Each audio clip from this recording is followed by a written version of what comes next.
бояд тазаккур дод ки низоми бонкӣ дар натиҷаи пандемияи коронавирус COVID-19 дар моҳи апрел-июн ба мушкилиҳои зиёд дучор гардид.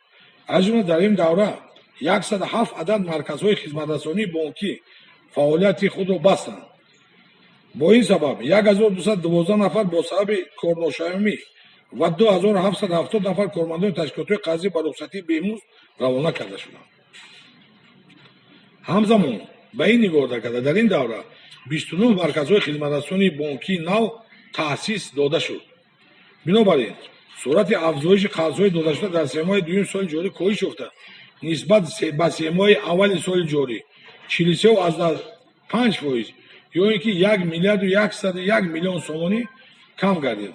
агар дар се моҳи аввали соли ҷорӣ ҳаҷми қарзҳои додашуда нисбат ба ҳамин давраи соли гузашта 29.5%, ё ки 577 миллион сомонӣ зиёд шуда бошад, дар моҳи апрел нисбат ба моҳи март соли ҷорӣ 21.6%, 184 миллион сомонӣ, моҳи май нисбат ба моҳи апрел 2.1 маротиба 359.4 миллион сомонӣ кам гардидааст.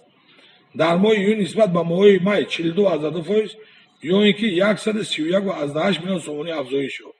яъне дар моҳи июн баъди ба итмом расидани карантин ва ба фаъолият оғоз намудани корхонаҳо, бозорҳо, сохторҳои хизматрасонӣ, яъне рӯ ба афзоиш ёфта истодааст қарзҳои дода шуда. ман боварӣ дорам ки дар нимсоати дуюм ин нишондиҳанда боз ҳам беҳтар мешавад.